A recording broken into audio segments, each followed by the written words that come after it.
Бүгін Орал қалалық мәслихатының 16-шы кезекті сессиясы өтті.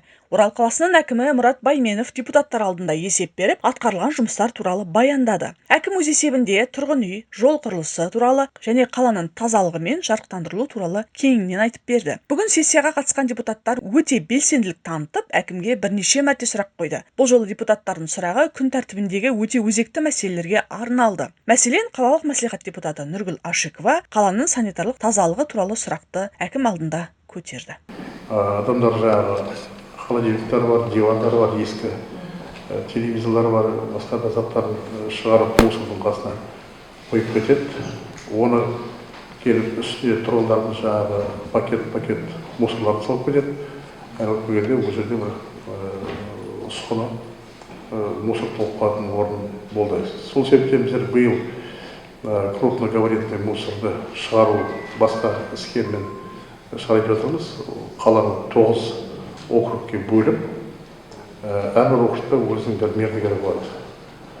Себебі бұл жерде ол жұмысты ұйымдастыру оңай деп есептейміз. Себебі бұл жерде керегі жаңағы погрузчик, КАМАЗ соған тиеп алып кетеді. 9 округта 9 мердігер болады. Соларға ЖКХ бөлімі бақылау жасап, жаңағы жұмыстарын жолға қоямыз. Қала әкімі Мұрат Байменов ендігі уақытта қаладағы қоқыстарды бірнеше мердігер компания шығаратынын айтты. Оның ішінде 9 округ бойынша мердігерлер үлкен тұрмыстық қалдықтарды шығарумен айналысатын болады. Депутат Азима Губашева қала әкіміне бірнеше сұрақ тастады. Депутат ханым бұралқы иттердің көптігін айтты және қаладағы аялдамалардың қысқа дайындығы туралы сұрақ қойды. Әрине, қазір мына Зачаганск кентінде де тіркеліп жатқан фактор, оны оқыған шығарсыңдар. Бұралқы иттер қазір деген қойларға шабуыл жасап, сондай фактілер бар.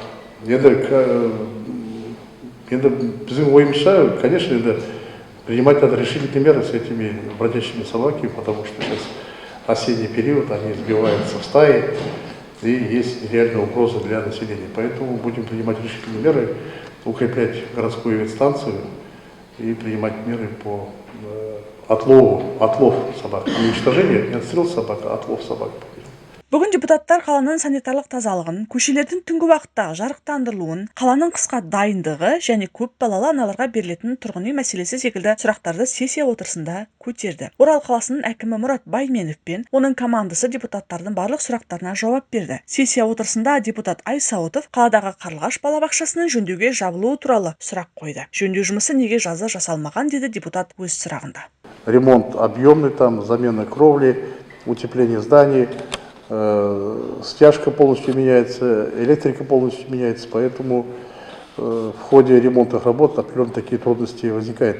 Данный вопрос я в курсе, да, вот встречались с руководством ГРАНО, Саблано, поэтому вот эти вопросы у нас на контроле и будем их совместно решать. Сессия отырысы бұдан әрі басқа баяндамашылардың сөзімен жалғасты. Жанат Көшкінбай, Батыр Жамилов, Жайық пресс ақпарат агенттігі.